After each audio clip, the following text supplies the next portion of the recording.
बहुत थोड़ी सी अमेंडमेंट्स हैं बट स्टिल है. So we'll be starting up fast without wasting time.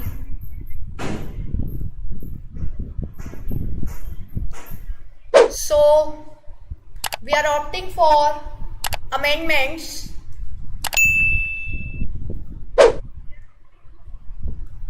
for November 2020. Law में आपके लिए जो अमेंडमेंट्स फिजिबल हैं, जो अमेंडमेंट्स एप्लीकेबल हैं, वो मैं आपको करवाने लगी हूं. तो सबसे पहली अमेंडमेंट है आपकी, अगर हम बात करें इंडियन कॉन्ट्रैक्ट एक्ट की,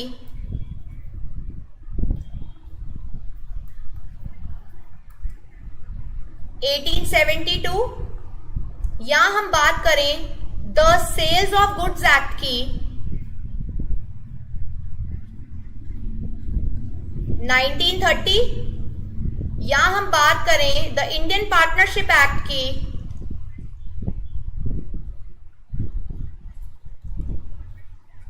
1932, या हम बात करें एलएलपी एक्ट की 2008. इन सब में एक कॉमन अमेंडमेंट है.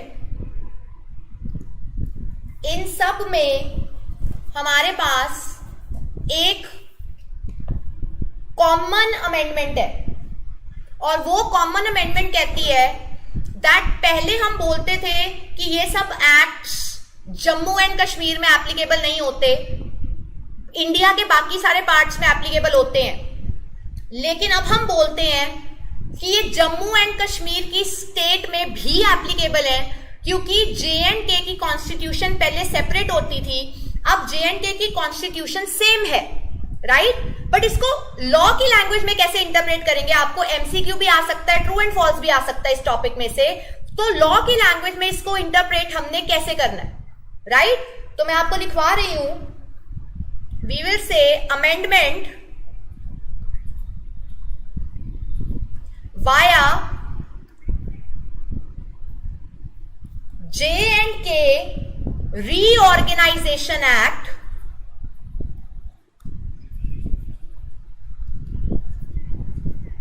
2019. सो ये अमेंडमेंट कहां से आया, जे.एंड.के रीऑर्गेनाइजेशन एक्ट 2019 क्रिएट किया गया, डेटेड 9th August 2019. एक्ट की डेट ये है. The amendment is effective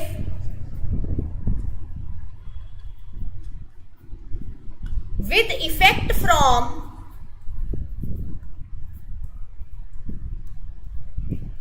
31st October 2019. Act आया 9, जे.एंड.के रीऑर्गेनाइजेशन एक्ट आया 9th August 2019 को, और ये amendment whole over India effective कर दी गई 31st अक्टूबर 2019 से. इस अमेंडमेंट में उन्होंने किया क्या, इस अमेंडमेंट में उन्होंने किया क्या, उन्होंने ओमिट कर दिया, ओमिटेड का मतलब है हटा देना, हटा देना. क्या हटाया, एक्सेप्ट जे.एंड.के. पहले हम क्या बोलते थे, Indian contract act applicable to whole India except J and K. वो कहते जो आप बाद में लाइन यूज करते थे एक्सेप्ट जे.एंड.के, उसको हटा दो. ठीक है जी, हमने ओमिट कर दिया. तो फिर ऐड क्या करना है, ये जो ओमिट किया इसकी जगह ऐड क्या किया, उन्होंने बोला इसमें ऐड करो that the act x tends to whole of India. The act extends to whole of India and it shall came in force on the respective day of act. जब जो एक्ट बना, जैसे कि 1 सितंबर 1872, तो चाहे आज अमेंडमेंट 2019 में हुई है, लेकिन हम लागू पिछले सालों से कर रहे हैं। हम क्या बोल रहे हैं? एज इफ J&K के ऊपर हर बारी से ये एक्ट एप्लीकेबल थे। तो अब ओमिट हो चुका है कि J&K पे ये एक्ट एप्लीकेबल नहीं होते। रादर कॉन्सेप्ट क्या एप्लीकेबल है कि हर एक्ट जो ऊपर लिखा है वो पूरे के पूरे इंडिया पे एप्लीकेबल होता है। This is your first amendment. ठीक है जी। Moving on to your second amendment. Your second amendment is from Companies Act 2013.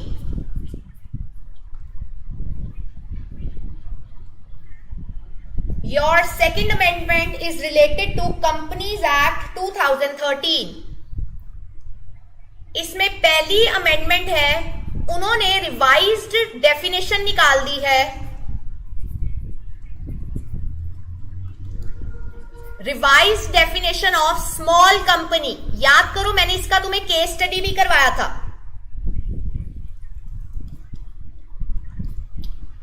उन्होंने स्मॉल कंपनी का रिवाइज्ड डेफिनेशन निकाल दिया है, जिसका मैंने तुम्हें केस स्टडी भी करवाया था।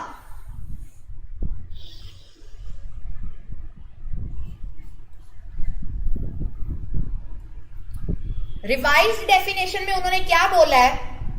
रिवाइज्ड डेफिनेशन में उन्होंने बोला है दैट स्मॉल कंपनी कौन सी होती है? They said small company means a company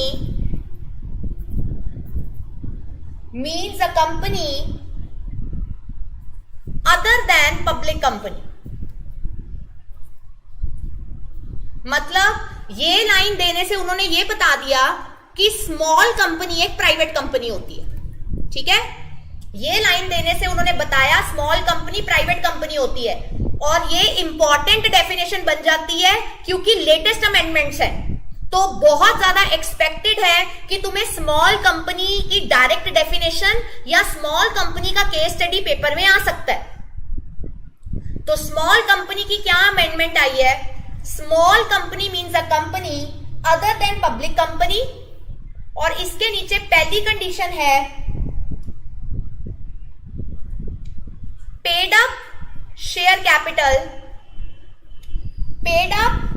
capital of which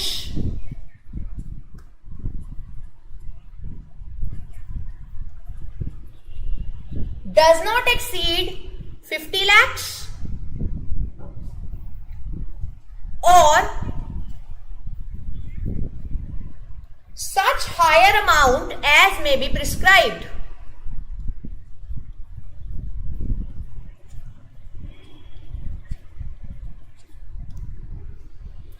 तो पहला पॉइंट आया है, स्मॉल कंपनी वो कंपनी होती है जिस कंपनी में paid up share capital 50 lakh exceed नहीं करता। ठीक है, as may be prescribed which shell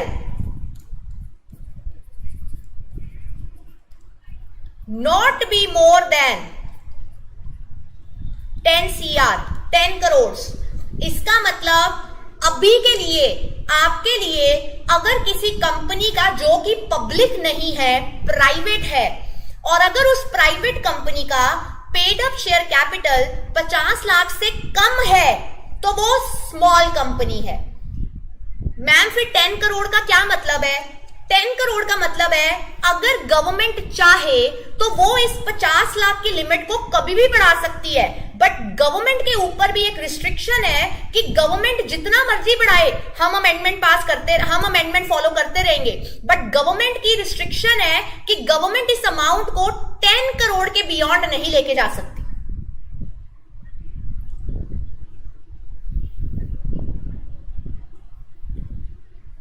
second, दोनों के बीच में एंड है, यानी कि दो कंडीशंस आपने फॉर्मुलेट करनी है साइमल्टेनियसली। सेकंड कंडीशन क्या है स्मॉल कंपनी की? turnover of which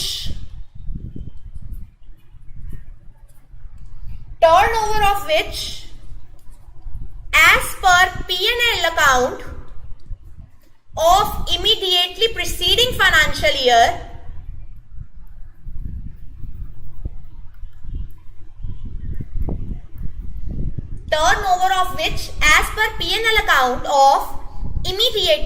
preceding financial year does not exceed 2 crore or such amount as may be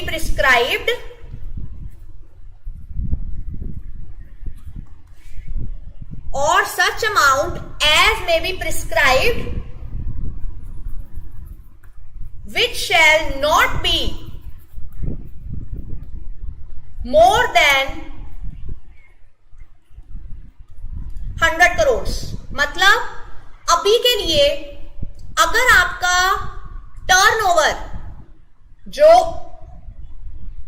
पिछले साल का फाइनेंशियल ईयर है उसको 2 करोड़ एक्सीड नहीं करता, does not exceed 2 crore, government इस अमाउंट को बढ़ा सकती है, अभी नहीं बढ़ाया, बढ़ा के गवर्नमेंट के हाथ की रिस्ट्रिक्शन क्या है 100 करोड़। तो now what does a small company means, small company के केस में paid up share capital 50 lakh से ज्यादा नहीं होना चाहिए, paid up share capital 50 lakh से ज्यादा नहीं होना चाहिए, बढ़ा के 10 करोड़ तक लेके जाया जा सकता है। टर्नओवर 2 करोड़ से ज्यादा नहीं होना चाहिए, बट बढ़ा के 100 करोड़ तक सरकार लेके जा सकती है।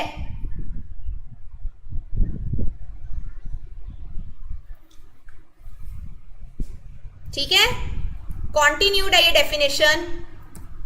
आगे उन्होंने लिखा हुआ है प्रोवाइडेड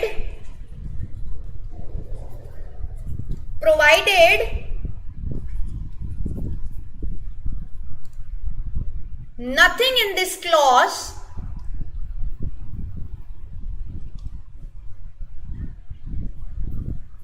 shall apply to, मतलब ऊपर लिखी हर चीज एप्लीकेबल नहीं होती किस केस में, होल्डिंग कंपनी के केस में या सब्सिडरी कंपनी के केस में। होल्डिंग कंपनी के केस में ये कॉन्सेप्ट नहीं लेना, सब्सिडरी कंपनी के केस में ऊपर लिखा कॉन्सेप्ट नहीं लेना। कंपनी रजिस्टर्ड अंडर सेक्शन 8 यानी कि non profit organisation, company not for profitable purposes, उस केस में ये सेक्शन के लॉजिक्स एप्लीकेबल नहीं होते। एंड अ कंपनी और बॉडी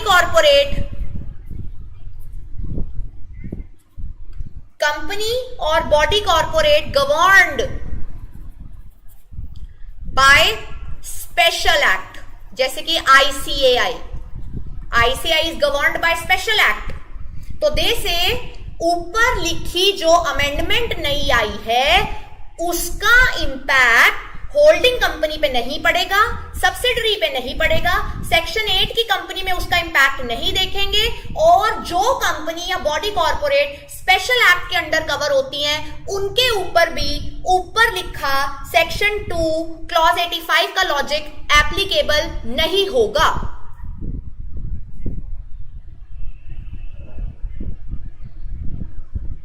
ठीक है, read it, revert me back, is it clear?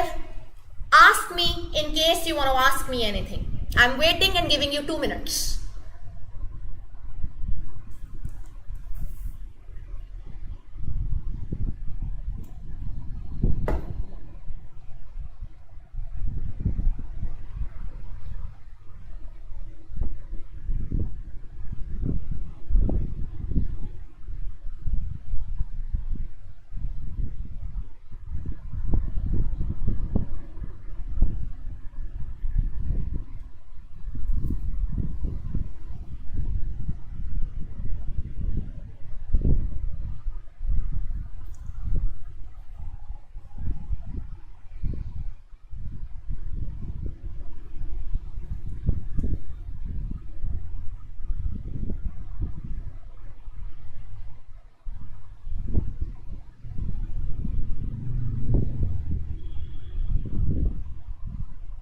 Yes Bhavesh,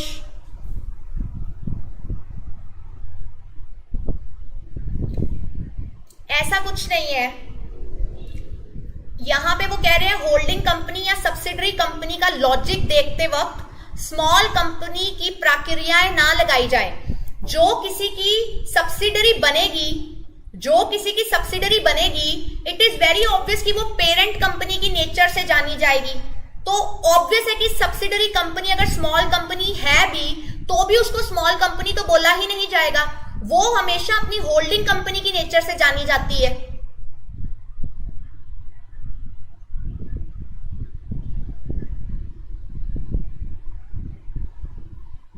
Yes, Agosh.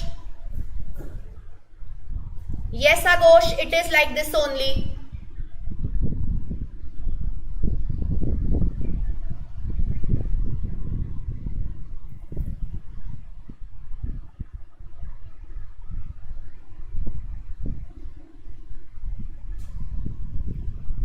Anybody else? Should I move on?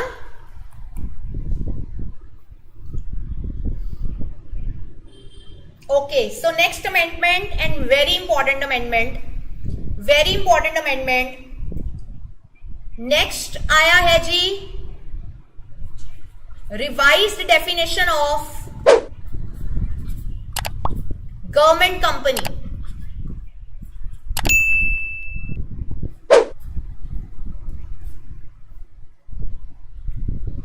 Revised definition of government company and one of the important amendments.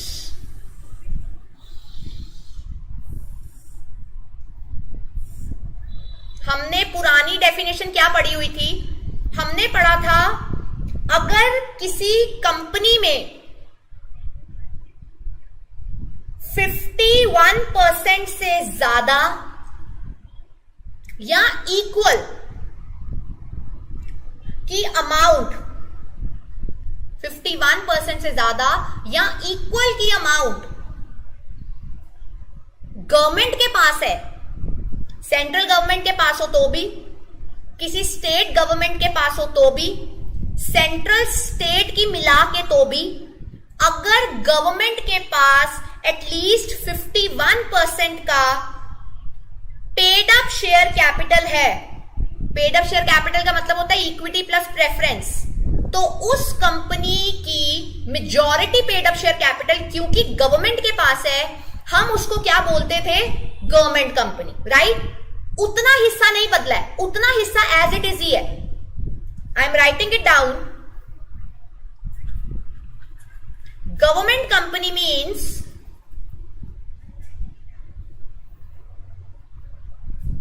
any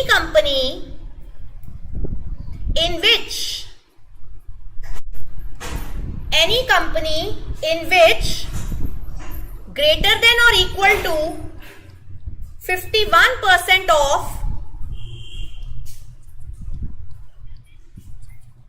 paid up share capital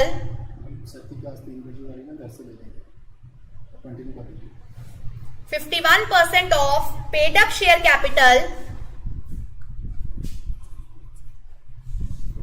is held by central government or by any state government or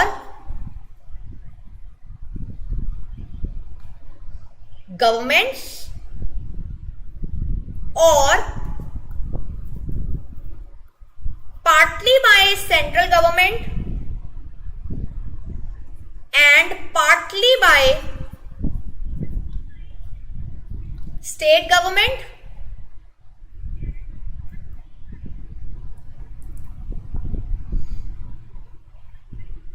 or more state governments.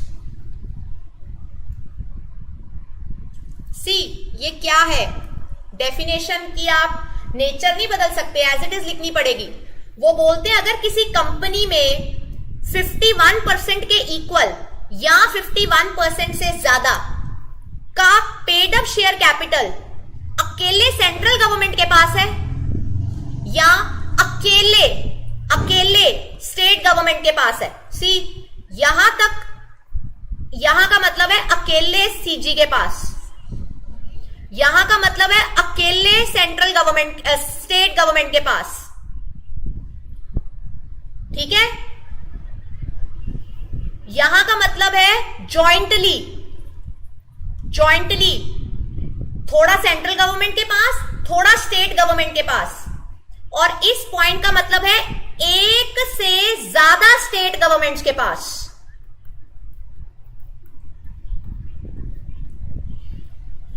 ज्यादा state government के पास, जैसे मर्जी अगर government involve है और ये percentage बढ़ गई तो वो गवर्नमेंट कंपनी है। ये पहला पॉइंट है।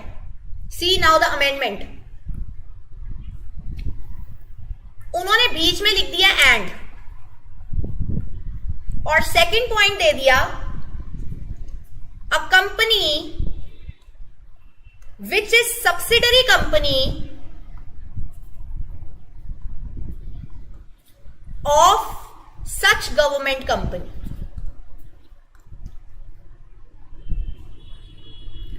इस पॉइंट का क्या मतलब है? इस पॉइंट का मतलब है गवर्नमेंट कंपनी की जो बच्चा कंपनी होती है, गवर्नमेंट कंपनी की जो चाइल्ड कंपनी है यानी कि सब्सिडरी है, वो सब्सिडरी चाहे प्राइवेट ही क्यों ना हो, वो सब्सिडरी की अपनी नेचर जो मर्जी क्यों ना हो, वो अपनी होल्डिंग कंपनी की नेचर से जानी जाती है। इसीलिए गवर्नमेंट कंपनी की हर सब्सिडरी को गवर्नमेंट कंपनी ही बोला जाता है। नाउ अंडरस्टैंड, जब हमारे सामने एंड वर्ड दिया होता है, हमें लगता है कि हमें इन दो कंडीशंस को साइमल्टेनियसली सॉल्व करना है। You getting it?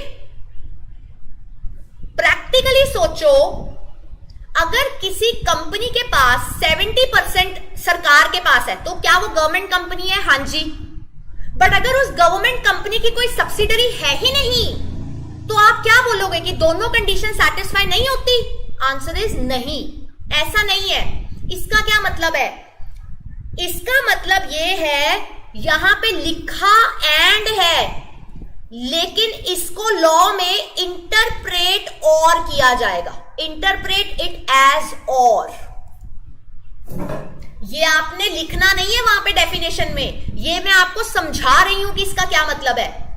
It will be interpreted as or, मतलब जिस कंपनी में गवर्नमेंट की 51% या बियॉन्ड की होल्डिंग है वो भी गवर्नमेंट कंपनी है, या और जिस गवर्नमेंट कंपनी की सब्सिडरी है वो भी गवर्नमेंट कंपनी है।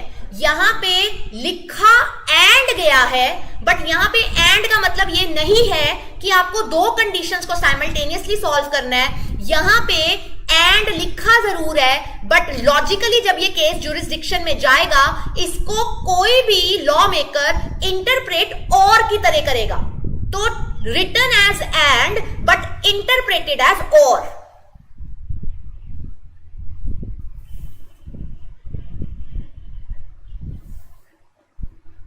ठीक है?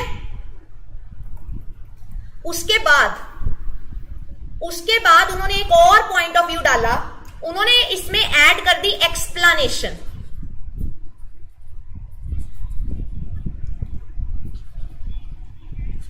It is very important, this explanation has been inserted bye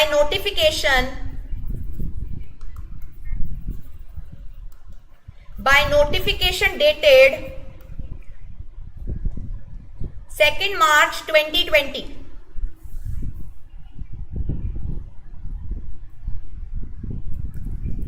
जो एक्सप्लेनेशन उन्होंने डाली, उस एक्सप्लेनेशन में उन्होंने क्या बोला? They said for the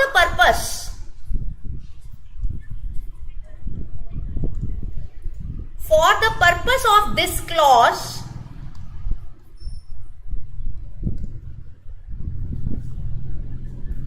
the paid up share capital shall be construed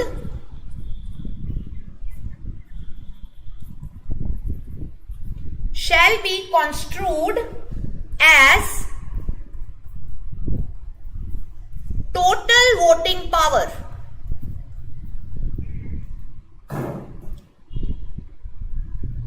Total voting power, where shares with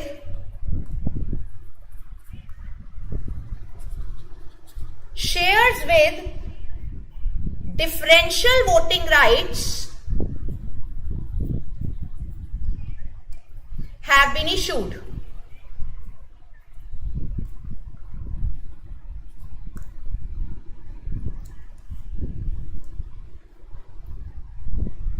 What does this means?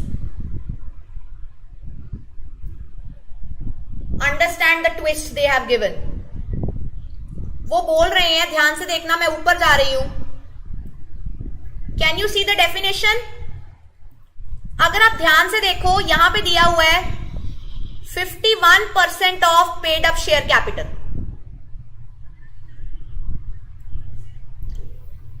What does paid up share capital means? Paid up share capital means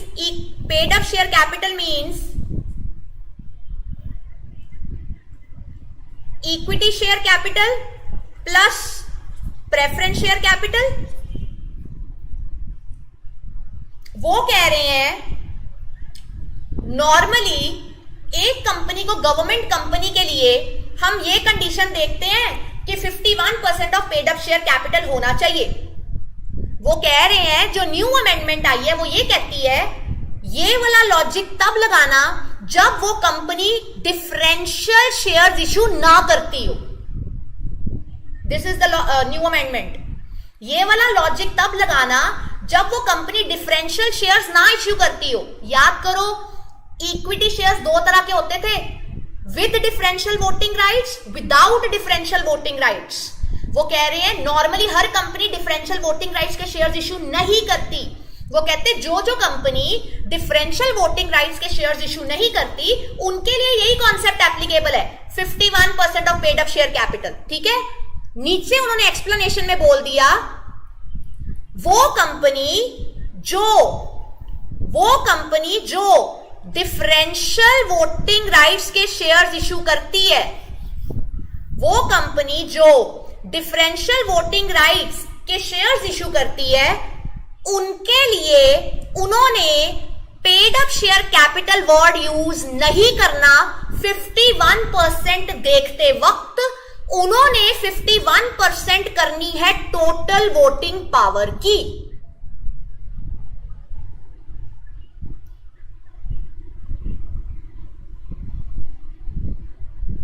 ठीक है. एक बारी यहां तक read करो, फिर मैं तुम्हें गवर्नमेंट कंपनी का लॉजिक इलस्ट्रेशन के साथ समझाती हूं. I know this is the tough amendment and this is very important amendment. एक बारी वर्डिंग्स रीड करो. क्या वर्डिंग्स में डाउट है? फिर जो नहीं समझ आ रहा मैं इलस्ट्रेशन करवा के तुम्हें समझाती हूं.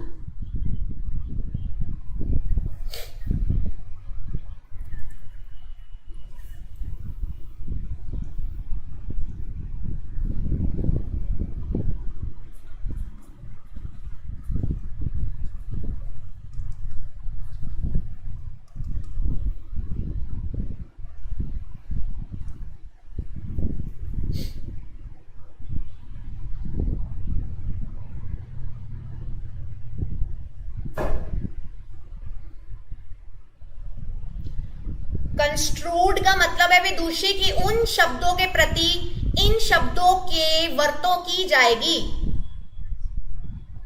जहां जहां पे पेड अप शेयर कैपिटल शब्द लिखा गया है, उनकी जगह टोटल वोटिंग पावर शब्द की वर्तों की जाएगी. उसके लिए the wording used is construed.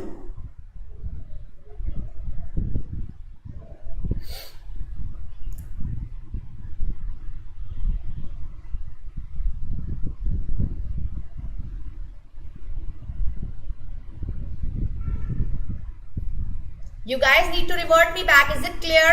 Then only I will start with the illustration. I'm waiting for you all to reply me back.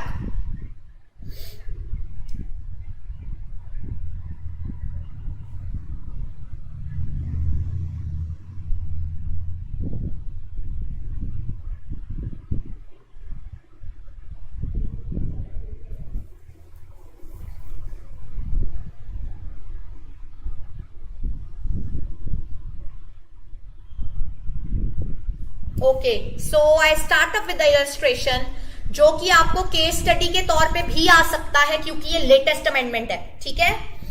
सी, एक हम लेते हैं केस 1, एक हम लेते हैं case 2।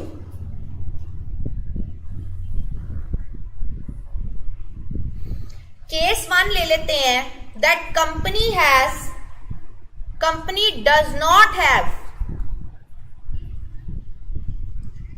does not have differential shares.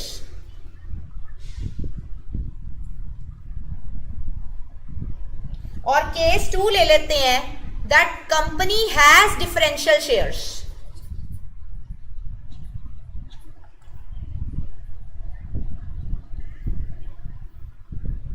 ठीक है, then I am dividing the same into 2 parts. आपको गिवन है शेयर कैपिटल पहले केस का एंड वोटिंग पावर। ऐसे ही दूसरे के लिए भी you are given share capital and voting power. ठीक है, this is the data given to you and the data says that कोई कंपनी है, उस कंपनी का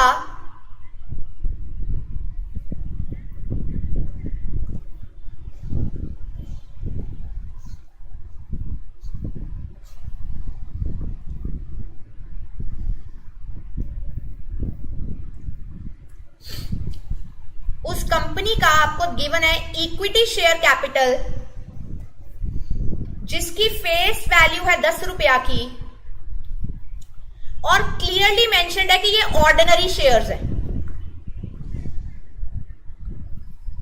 ऑर्डिनरी शेयर्स है। और याद रखना है लॉ में ऑर्डिनरी शेयर्स के केस में रूल क्या होता है, 1 share 1 vote.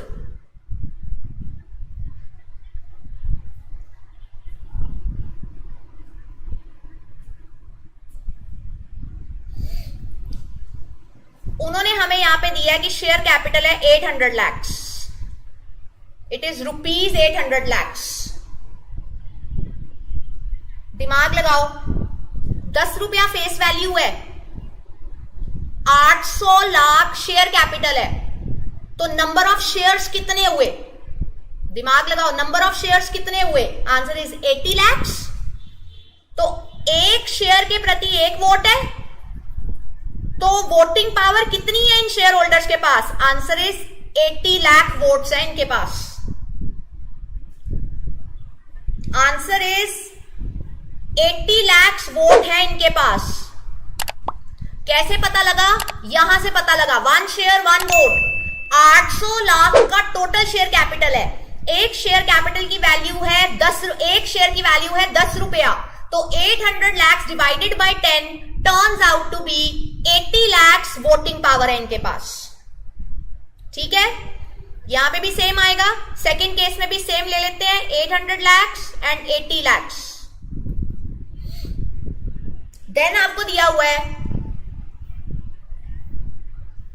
Equity share capital, face value 10 रुपया ही है, लेकिन नीचे दे दिया डिफरेंशियल शेयर्स।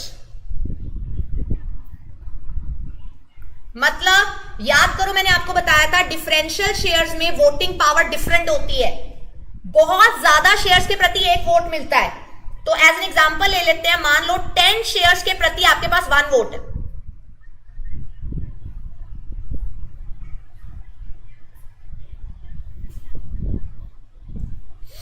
इसका क्या मतलब हुआ? पहला केस देखना, ऊपर पहला केस क्या है?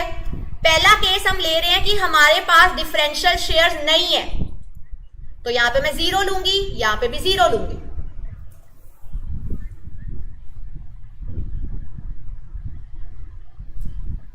किसी को डाउट है तो अभी पूछना, बिकॉज मैं बहुत स्लो चल रही हूं, एक एक पॉइंट बता रही हूं। लास्ट में जाके बोलोगे कि पूरा एक बारी दोबारा कर दो तो मुश्किल है, क्योंकि लंबा टॉपिक है।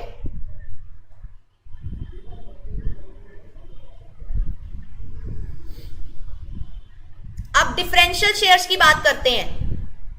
डिफरेंशियल शेयर्स की बात करते हैं, उन्होंने हमें यहां पे दे रखा है 100 lakhs, रुपीज 100 lakhs। ₹10 का एक शेयर है, ध्यान से सुनना, ₹10 का एक शेयर है, 100 डिवाइडेड बाय 10 करूंगी तो कितना आया? 10 lakh shares, 10 lakh shares, 10 share के प्रति एक वोट है, तो 10 लाख शेयर्स के प्रति कितने वोट होंगे? Answer is 1 lakh. मैं आपको ये भी दे रही हूं कि आपको कंफ्यूजन ना हो, ये गिवन था, ये क्वेश्चन में गिवन था, ये क्वेश्चन में गिवन था, ये हमने कैलकुलेट किया है, कैलकुलेटेड, ठीक है, ये हमने कैलकुलेट किया है, कैलकुलेटेड, कैलकुलेटेड, तुम्हारे को समझाने के लिए कि तुम कंफ्यूज ना हो जब रिवाइज करो, ये हमने कैलकुलेट किया है। फिर से बता रही हूं, 1 लाख कैसे आया? गिवन था कि 100 लाख के डिफरेंशियल वोटिंग राइट्स का शेयर कैपिटल है, डिवाइडेड बाय 10 किया, पता चल गया अच्छा 10 लाख शेयर है। कहते जी 10 शेयर एक वोट करते हैं, तो 10 लाख शेयर्स कितने वोट करेंगे? Answer is 1 lakh. ठीक है, उसके बाद हमें दिया हुआ है कि प्रेफरेंस शेयर कैपिटल गिवन है अगेन 800 लाख का, तो शेयर्स कितने हो गए? 80 लाख।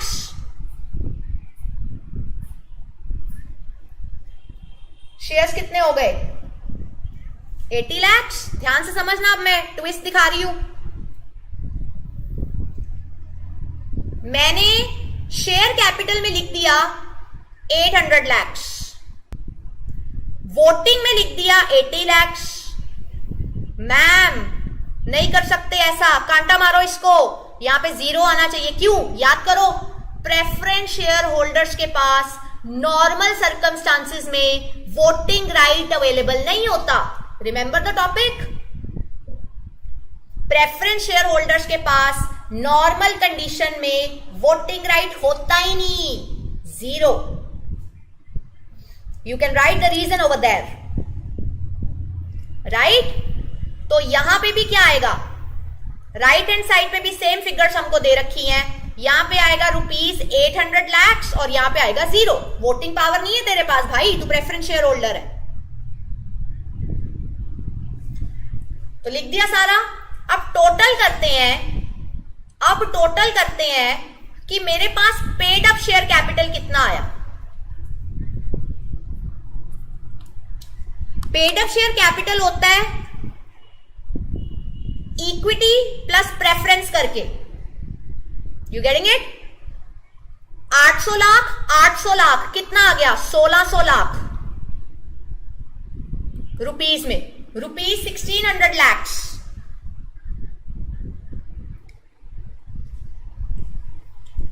यहां पे कितना आया? राइट हैंड साइड पे सेकंड केस में कितना आया? 800 plus 100, 900, 900 plus 800, 1700 lakh.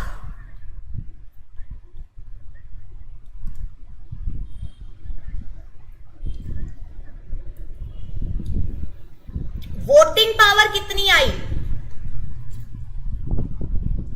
Voting power कितनी आई? अगर आप ध्यान से देखो तो वोटिंग 80 लाख और यहां पे 80 लाख प्लस 1 लाख, 81 लाख।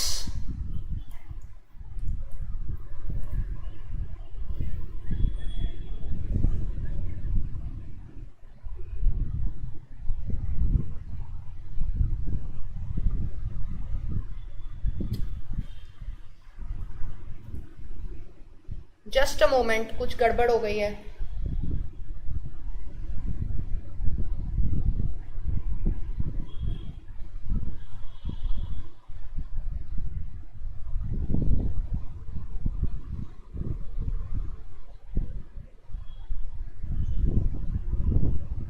शर्मा जी आना 1 मिनट, वो क्लास करप्ट हो गई, पता नहीं क्या हुआ बीच में।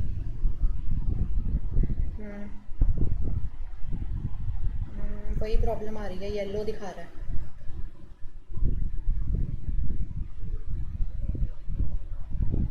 चल तो रहा है।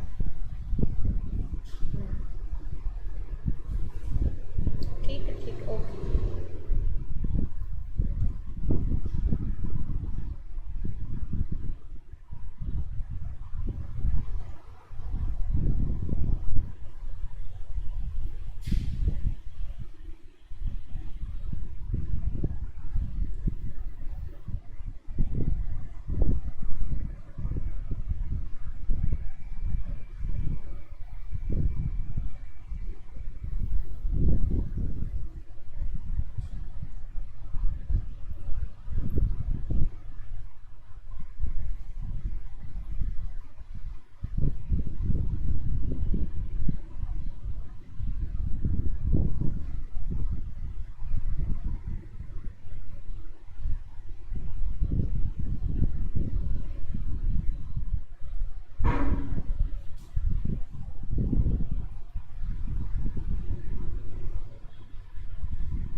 Revert me back. कुछ प्रॉब्लम आ रही है कि मैं विजिबल हूं? मेरे को ना 1 मिनट आईसीएम ऐप में मैसेज करो प्लीज, अगर मेरी आवाज ऑडिबल है तो। आईसीएम ऐप में एक बारी डालना कि क्या मैं विजिबल हूं और मेरी आवाज ऑडिबल है। Kindly anyone please put the okay. Okay fine, thank you.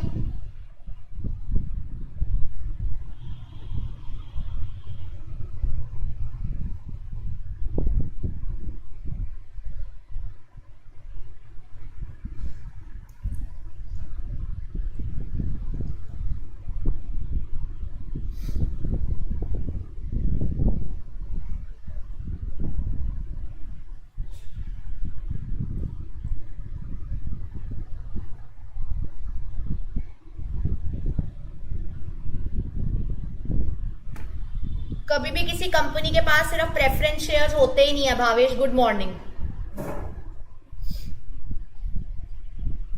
पहले मुझे टॉपिक खत्म करने दो, मैं अभी क्वेश्चंस रीड नहीं कर रही हूं। I am not reading the questions till the time I not finish it. तो यहां पे मैंने आपको बताया था कि 80 लाख की वोटिंग हुई है without differential voting, without differential shares में, और 81 लाख के वोट आए हैं विद डिफरेंशियल में। ठीक है,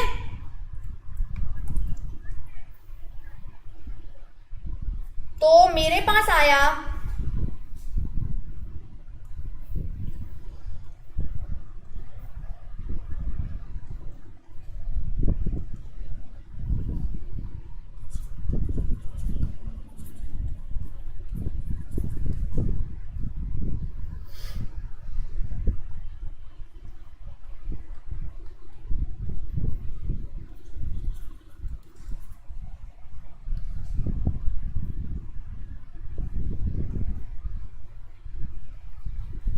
ठीक है।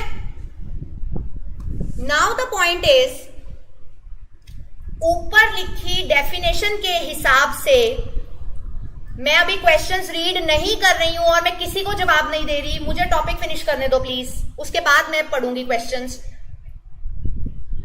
अब अगर आप पहले वाले में देखो, सी कंपनी के पास डिफरेंशियल शेयर्स नहीं है, कंपनी के पास डिफरेंशियल शेयर्स नहीं है, तो मैंने 51% किसका चेक करना है? पेड अप शेयर कैपिटल का। इसका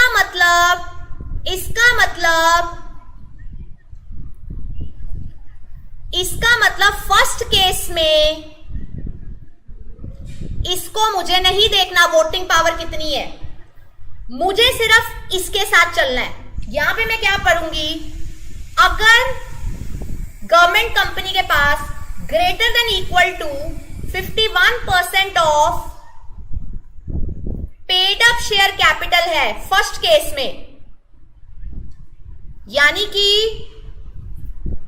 कि अगर greater than equal to 51% of 1600 lakh रुपया है,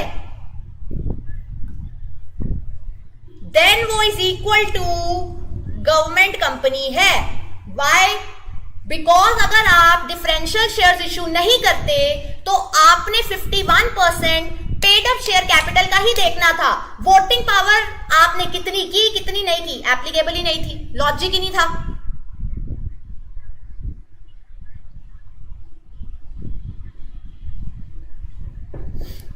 What about the other one? अब now see, कंपनी के पास डिफरेंशियल शेयर्स है। अमेंडमेंट कहती है अगर आप डिफरेंशियल शेयर्स इशू करते हो तो paid up share capital word को कंस्ट्रूड करो टोटल वोटिंग पावर में। इसका मतलब सेकंड केस में I am not concerned with 1700 lakh रुपया, क्योंकि यहां पे तो डिफरेंशियल शेयर्स हैं। अब मैंने क्या देखना है? If greater than equal to 51% of total voting power,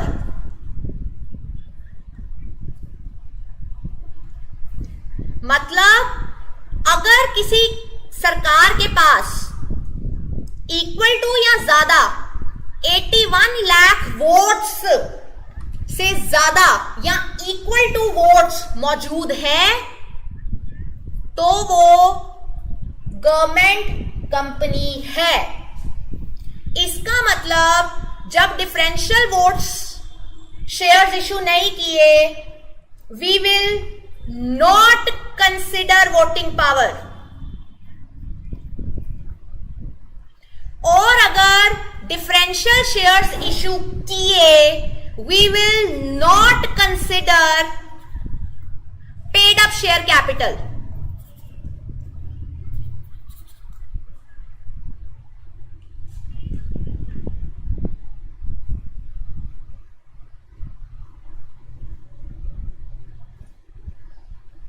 सारे जने सारा गो थ्रू करो फटाफट से। मैं तब तक आपके क्वेश्चंस आंसर करती हूं जो आपने पूछे हैं मेरे से।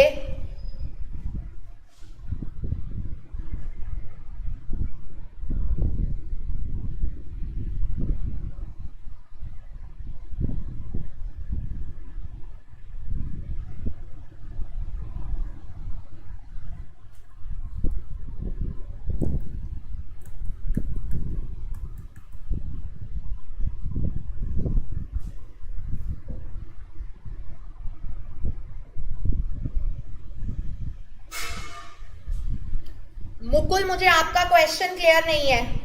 और भाविश जी, कंपनी में प्रेफरेंस शेयर होल्डर्स वोट नहीं कर सकते, ठीक है ना? हर कंपनी फिर डिसीजन तो शेयर होल्डर्स लेते हैं। आप ऐसी कंपनी क्रिएट ही क्यों करोगे जिसमें सिर्फ प्रेफरेंस शेयर्स इशू कर रहे हो? और आप ऐसी कंपनी क्यों क्रिएट करोगे जहां पे आपको बाउंडिंग है कि शेयर्स पे डिविडेंड देना ही देना है या वाइंडिंग अप के टाइम पे पैसे देने ही देने हैं? तो ऐसा नहीं होता।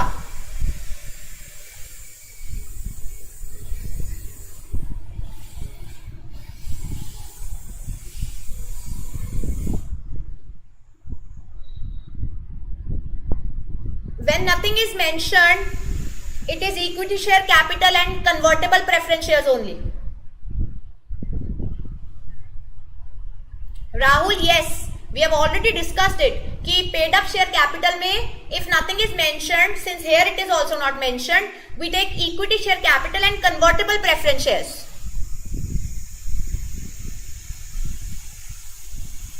बाकी सबका मैंने क्वेश्चन आंसर कर दिया है। क्लियर है तो बता दो।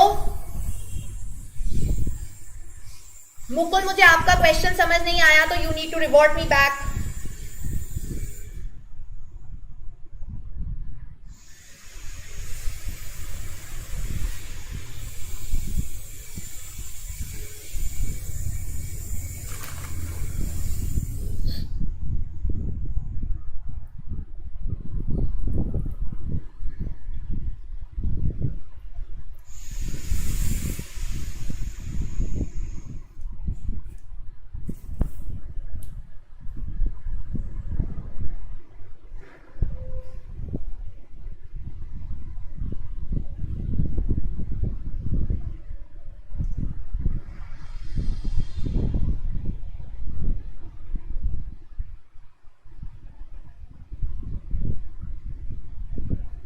Okay, moving on to the next amendment.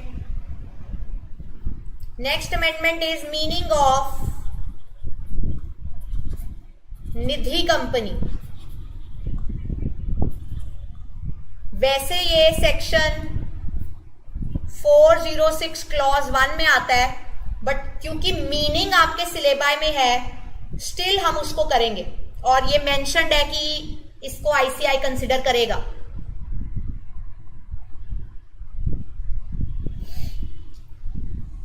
लिख लो, what does this amendment. Nidhi company में क्या अमेंडमेंट आई है?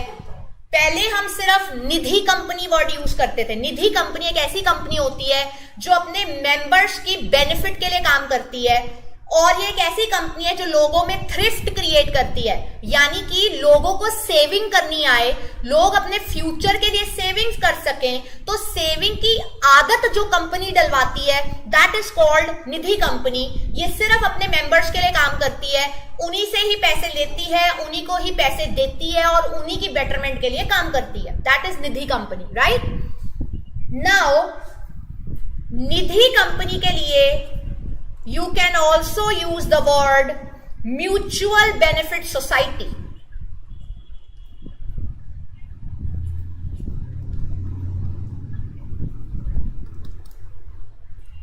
You can also use the word mutual benefit society. Nidhi or mutual benefit society means a company which the central government may by notification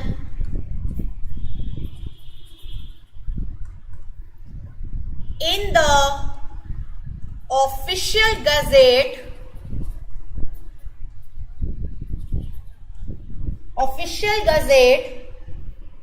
comma declare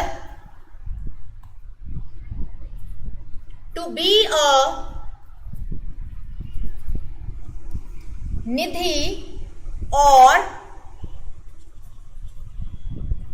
mutual benefit society, or as the case may be. They said Nidhi company के लिए आप क्या बोलोगे? आप बोलोगे निधि बोलूं या mutual benefit society बोलूं? एक ही बात है. तुम म्यूचुअल बेनिफिट सोसाइटी तब कहलाए जाओगे जब सेंट्रल गवर्नमेंट नोटिफिकेशन डालेगी ऑफिशियल गजेट में, और सेंट्रल गवर्नमेंट तुम्हें म्यूचुअल बेनिफिट सोसाइटी डिक्लेयर करेगी, तो ही तुम म्यूचुअल बेनिफिट सोसाइटी बनोगे, एल्स नहीं. इसके ऊपर सेक्शन 8 के लॉजिक्स नहीं लगते कि तुम चैरिटेबल पर्पस के लिए होने चाहिए हो, तुम स्पोर्ट्स हेल्थ वगैरह को कर रहे हो, वो उसके सेपरेट लॉजिक्स है, इसके सेपरेट लॉजिक्स है. ठीक है. ये कब आई amendment? It was substituted by Companies Amendment Act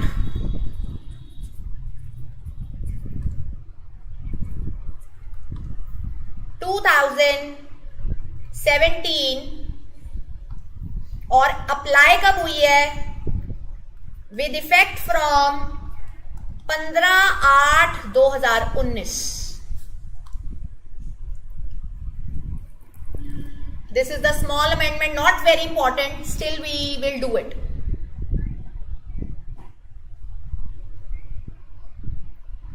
ठीक है. आगे the last amendment for today and the last amendment for your November 2020 papers, it's revised definition of subsidiary company. Again an important one.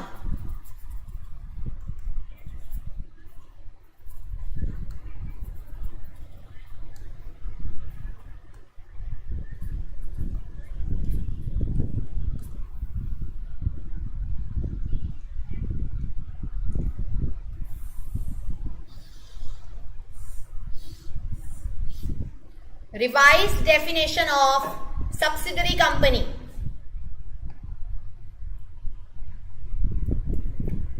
Now, what this amendment says, आपको याद है हमने इसके प्रति case study भी करी थी, मैंने आपको इसके प्रति केस स्टडी भी करवाई थी, जिसमें हमने करा था ए बी की सब्सिडरी है, बी की सब्सिडरी सी है, और फिर हमने शेयर्स की कैलकुलेशन करके निकाला था subsidiary company.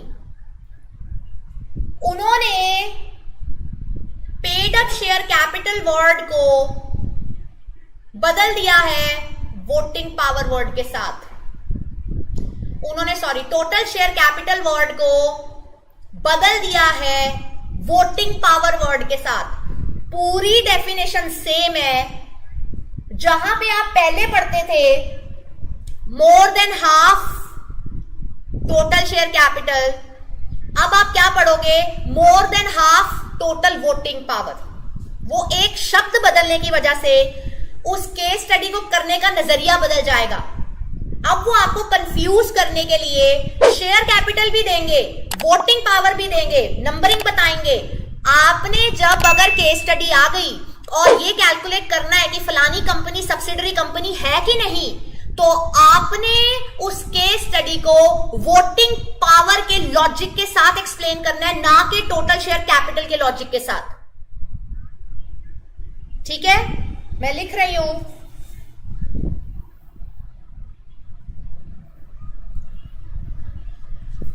In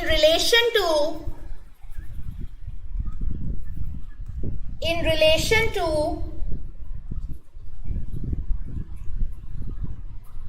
any other company, that is to say,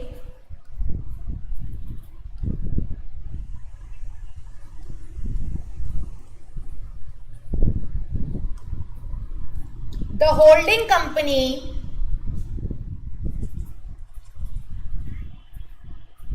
means a company in which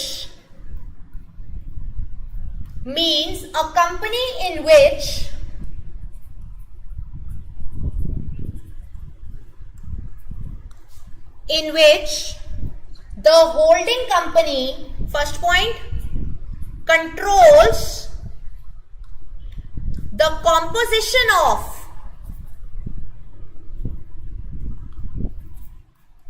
board of directors,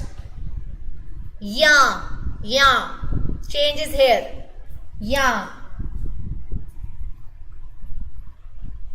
exercises or controls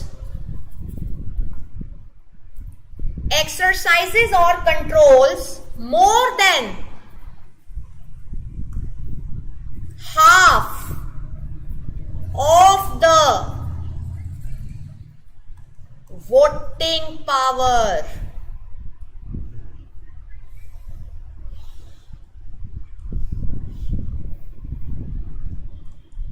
More than half the voting power.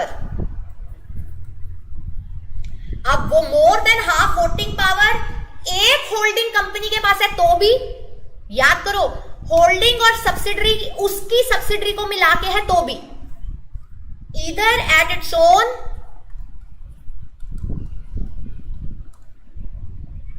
or together with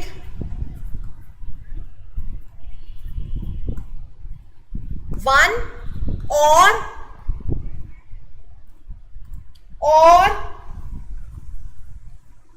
more of its subsidiary companies। क्या मतलब है इस line का?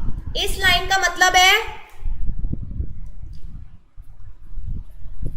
Holding company अकेले के पास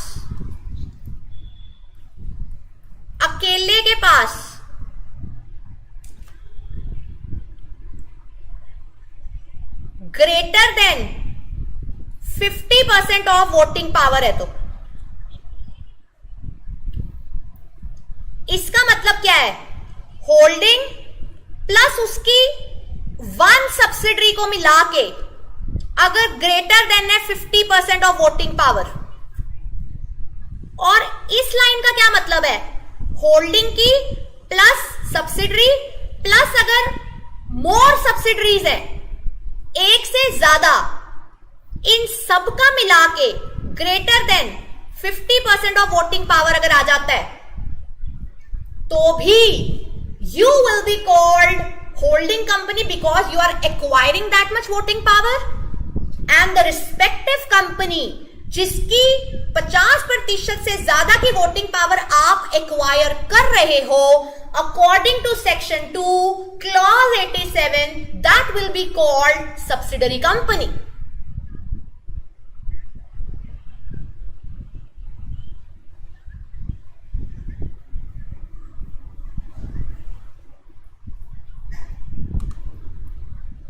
और उसके नीचे सिर्फ एक पॉइंट मेंशन्ड है, provided that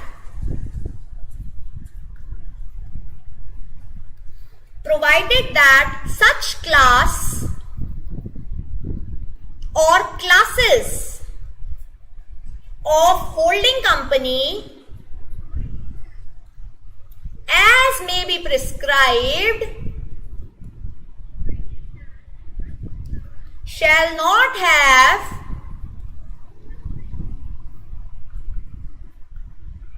layers of subsidiaries beyond such numbers as may be prescribed.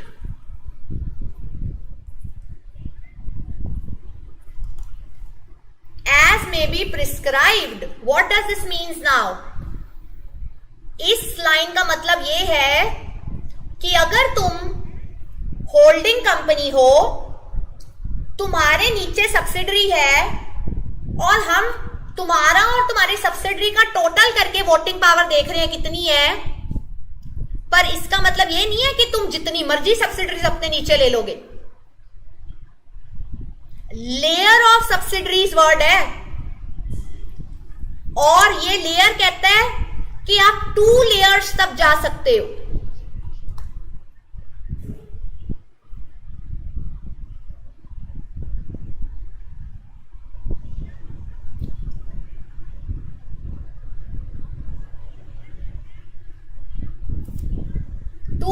तक जा सकते हो. हर सब्सिडरी की आगे सब्सिडरी हो सकती है, बट होल्डिंग कंपनी के नीचे जो सब्सिडरीज हो सकती है, it can go 2.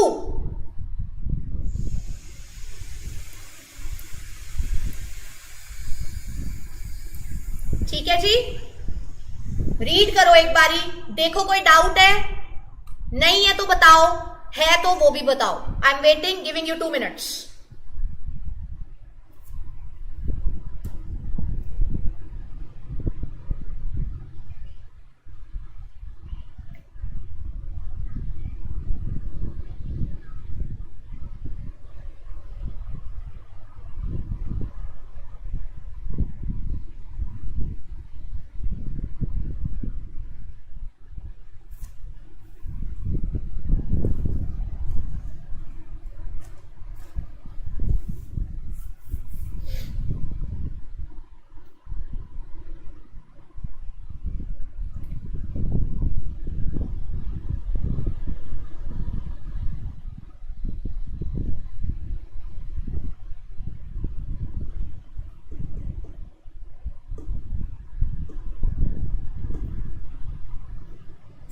to 20 marks. Mukul, 15 to 20 marks can be expected from Companies Act.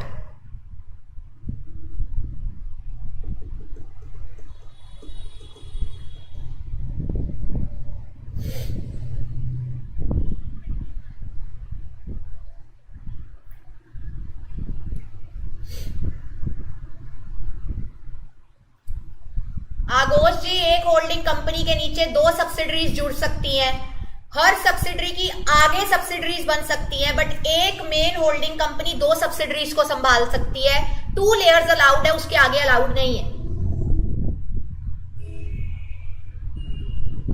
इसमें भी एक्स्ट्रा कंडीशंस अटैच्ड है, बट वो आपके सिलेबस में बिल्कुल नहीं है कि आपके मन में आ जाएगा रिलायंस की तो कितनी सारी सब्सिडरीज हैं, तो वो सब आपके लिए एप्लीकेबल नहीं है. इसको कैसे इंटरप्रेट करते हैं वो हम इंटर का लॉजिक है, वो इंटर में हम डिटेल में बताते हैं कि कब कब सब्सिडरीज जुड़ सकती हैं, कब कब नहीं. फाउंडेशन लेवल में सी उन्होंने तो आपको अमेंडमेंट में 2 वर्ड भी नहीं दिया था, मैंने स्टिल बता दिया कि लेयर्स ऑफ सब्सिडरीज 2 पे आके रुक जाती हैं, तो इससे ज्यादा आपके सिलेबस में नहीं है।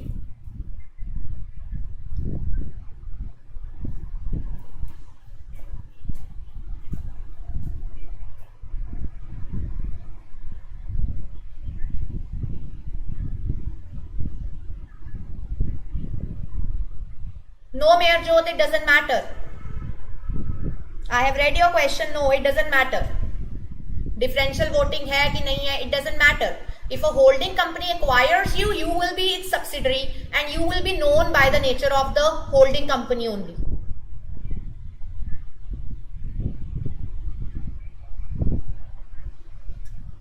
I hope I'm clear. So, these were the amendments applicable for your November 2020. ना इससे ज्यादा ना इससे कम, ठीक है जी। तो I hope I was able to clear you with the concepts I did.